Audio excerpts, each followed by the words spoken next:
I'm 61 years old, a retired high school principal, and I live in a quiet neighborhood in Austin, Texas. I raised my son, Nathan, on my own after his father walked out when Nathan was 10. I had a mortgage, a full-time job, and a little boy who needed me to be both mom and dad. And somehow, we made it. Nathan was always bright, quiet, focused, vocal. I pushed him to dream big and made sure I did everything I could to support those dreams. I skipped vacations, turned down promotions that required longer hours, and saved every extra penny I had. When he got into Rice University, I cried like a child. He graduated with a degree in software engineering and landed a great job in Dallas. I was proud, deeply proud. So when he called last fall to tell me he was engaged to Ashley Delacroix, a beautiful woman from a well-known Houston family, I was thrilled for him. He sounded happy, and that's all I ever wanted. We talked about the venue, flowers, the rehearsal dinner. I offered to contribute financially. He didn't ask, but I knew they were planning something extravagant, so I stepped in. Quietly. I wired $20,000 to cover the photographer, cake, and some early deposits. That morning I was sipping my coffee when his name popped up in my inbox. No subject line. Just Mom, quick update. I clicked it, expecting a schedule change or a hotel question. Instead I read, after talking with Ashley's parents, we feel it's best if you join the wedding via Livestream. It'll be professionally filmed and you won't miss a thing. Hope you understand.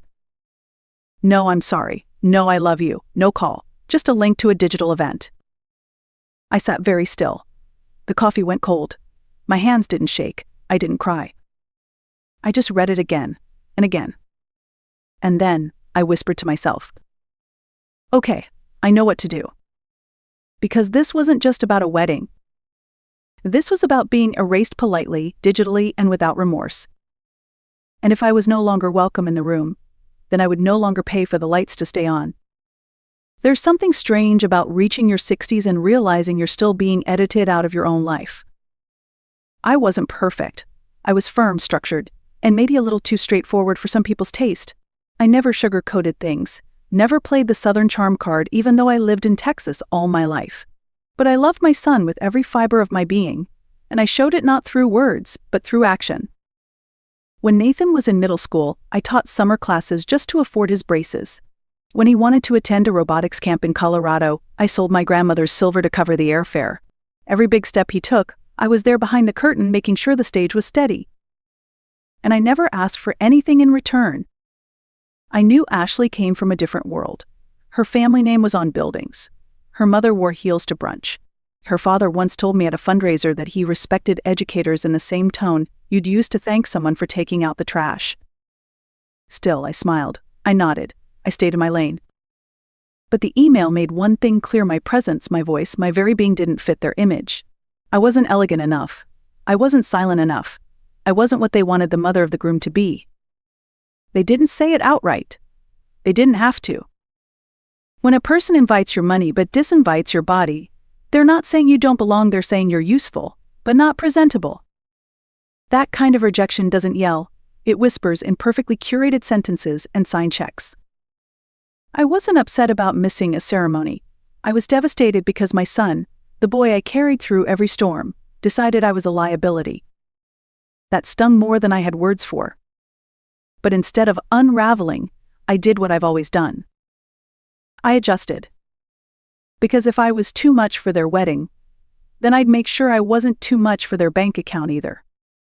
After finishing my cold coffee, I changed into something decent and drove to the First National Bank just off Barton Springs Road. The parking lot was half empty, the kind of calm that made the moment feel even more surreal. I'd been coming to that bank for over 30 years. They knew me by name. Katrina, the branch manager, greeted me with a warm smile. "Good morning, Ms. Whitmore. Everything all right?" "Just need to cancel a pending wire transfer," I said, setting my purse on the counter with quiet finality.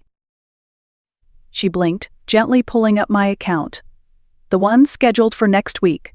$40,000 to," she paused, reading, "the Delacroix Foundation Venue Holdings." I nodded. Katrina hesitated. "It hasn't processed yet. You're just in time, but there might be a cancellation fee." "That's fine. May I ask, is everything okay?" I gave her the same answer I've used my whole life when things weren't. The circumstances have changed." She didn't press, just printed the cancellation form and slid it across the desk. I signed without flinching. That was supposed to be my final contribution. $40,000 on top of the $20,000 I'd already sent.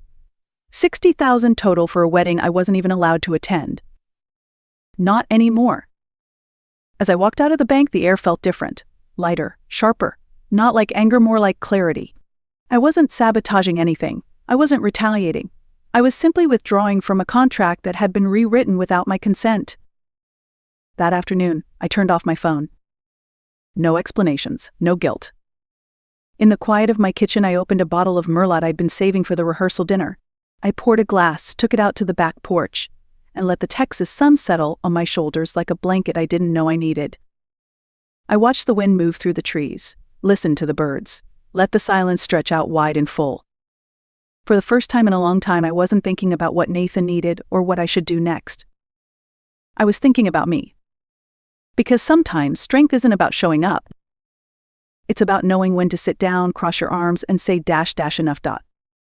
The next morning, my phone was a battlefield. 6 missed calls, 4 voicemails, a dozen texts. All from Nathan. At first, his tone was clipped and formal. "Mom, I noticed the wire didn't go through. Can we talk?" Then came the guilt. "This isn't like you. Ashley's family is really stressed." Then the passive aggression. "You're making this harder than it needs to be." I didn't respond. By noon, a new email appeared in my inbox, subject line clarifying things. I clicked. "Mom," it began. "Ashley and I were hoping to avoid any drama. The livestream was meant to include everyone, without making the event too big. Her parents are traditional, and they've invested a lot into this. We're trying to keep things curated, elegant. We didn't mean to hurt you. If you'd reconsider sending the payment, maybe we could revisit your attendance." There it was. Not an apology. A negotiation. My presence was no longer a given, it was a bargaining chip, a bonus gift that might be revisited if I complied. I stared at the screen, realizing that somewhere along the way, I had stopped being his mother and started being a potential liability, an inconvenience with a checkbook. They didn't say it directly, but the message was clear. I was only valuable if I contributed quietly. Ashley's voice echoed in the subtext, polished, composed, rehearsed, the kind of woman who could say "we love you" and "you're not invited" in the same breath and still smile through brunch. I didn't answer the email. I didn't return the calls. I sat in my living room, the late afternoon light pooling through the curtains, and I breathed. Sometimes silence is not avoidance, it's power. I didn't need to explain myself. Because somewhere deep down, Nathan already knew. He knew what I had given. He knew what he had asked me to surrender. And he knew what I was finally refusing to give up. Me? Not my money, not my time. Just me. And that was the first time in years that I realized I hadn't really lost anything at all. It was just after 8 p.m. when someone rang the doorbell. I was curled up on the couch with a book one tried reading 3 times already that day. I wasn't expecting company. I wasn't in the mood for it either.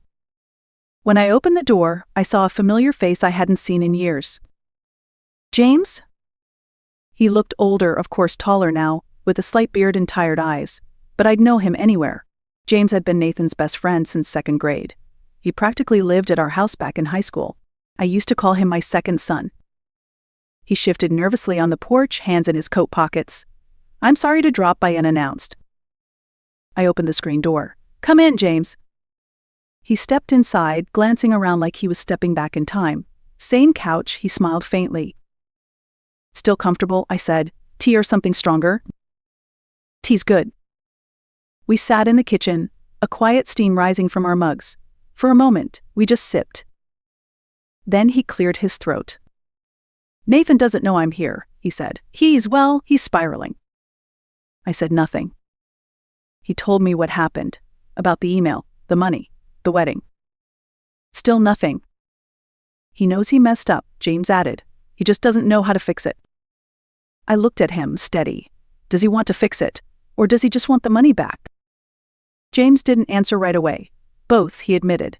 But I think deep down he knows he crossed a line. I nodded slowly. He didn't cross it, he erased it. Between love and transaction. Between being my son and being someone else's puppet. James looked down at his tea. I came because I guess I wanted to say you didn't deserve that. You were always there, Ms. Whitmore. You showed up for every game, every science fair. You even helped me fill out my college applications when my mom didn't. His voice cracked a little. You were more of a mom to me than most kids get their whole life. I didn't expect that. It knocked something loose in my chest. Thank you, I whispered. James stood to leave. At the door he paused. If there's anything Nathan can say to change your mind. There isn't, I said gently. I'm not punishing him. I'm just done financing a version of love that only exists when my account is active. He nodded. I get it, even if he doesn't. And with that, he left. And I stood in the doorway a little longer, letting the night air settle around me like armor. I wasn't alone. I was just finally seen. The wedding didn't happen, at least not the way they planned it. I didn't go searching for details, but in a town like ours, information has a way of finding you. A week after James visited, I bumped into Karen from the local florist while picking up groceries. She used to babysit Nathan when he was little. I heard about the Delacroix's wedding, she said carefully, watching my reaction. I just raised an eyebrow. They lost the venue, she continued. No payment came through, and the contract was canceled. Everything else unraveled after that. Caterer pulled out. The quartet canceled. Even the decorator backed out. I nodded, calm as still water. Later, I heard from a neighbor that they ended up hosting a small backyard ceremony at the Delacroix estate. About 20 people, just family, or at least the family they chose to include. I wasn't invited. No call, no follow-up, not even a forwarded photo. And for once in my life, that absence didn't cut me. It freed me. Because I finally understood something I'd refused to face for years. Being part of someone's life should never come with terms and conditions. It shouldn't require silence, sacrifice, and selective appearances to fit the mood of a curated event. I didn't mourn missing the ceremony. I mourned the moment I realized I was never meant to be part of the picture they were painting, only a shadow behind the frame. And if all I ever meant to them was a quiet signature at the bottom of a check, then no, I wouldn't be standing in the audience while they played pretend. Let them toast their curated love. Let them pose for their filtered memories. Let them have their quiet little party without the woman who made it all possible. Because for the first time in my life, I wasn't standing outside the window watching something I built be taken away. I was walking away before the door was ever opened. And that was power. 3 days after the backyard wedding, I received one last email from Nathan. Subject line, I owe you more than this. It was long, emotional, rambling in parts, half apology, half justification. He said he didn't know how to balance Ashley's expectations and mine, said he felt pulled between two worlds, and that he panicked, that he thought if he could just get through the day, we could talk later. He wrote, I know I hurt you, Mom. I just didn't know how to say no to her parents. They have a way of making everything sound final. And there it was again, their way, not his. He didn't own what he did. He explained it, softened it, framed it as confusion instead of a choice. He signed off with, please don't shut me out. I still need you. I read the message once. Then I archived it. Not out of spite, but because I was tired of needing to be needed just to feel loved. I wasn't angry anymore. I wasn't waiting for the perfect apology. I wasn't interested in fixing something that had been carefully and consciously broken by someone who thought I'd never walk away. What I felt was quieter than anger. It was clarity. The next morning, I opened the curtains early. The Texas sun poured in like gold. I put on my walking shoes, made myself a proper breakfast, and left my phone on the kitchen counter. I joined a pottery class at the community center on Thursday afternoons. I went to book club on Wednesdays. I met an old colleague for lunch and laughed until my cheeks hurt. I started showing up in places where I wasn't an accessory or a checkbook or a placeholder. Just a woman. Just me. I made a new rule for myself, one I keep on a sticky note by my bedside. If my presence is negotiable, then so is my effort. Let me say that again for anyone who needs to hear it. If your presence in someone's life is always up for debate, always conditional on how convenient, how quiet, or how generous you can be, then your effort, your time, your care, those things can be conditional too. Nathan and I, we still haven't spoken. Maybe one day we will, maybe not. But I know one thing for sure. When someone teaches you that your love only counts when it costs you everything, the most loving thing you can do for them and for yourself is stop paying the price. So you don't have to attend every event you're disinvited from. You don't have to fund your own erasure. And you certainly don't have to burn yourself to keep others warm. So here I am, 61, sitting on my porch in Austin, watching the sky soften into evening. Peace doesn't always come with a grand declaration. Sometimes it arrives in the form of quiet no's, unanswered texts, and a canceled wire transfer. And sometimes the most powerful kind of revenge is finally choosing yourself. If this story resonated with you, share it, leave a comment, and don't forget to like and subscribe. Because sometimes the strongest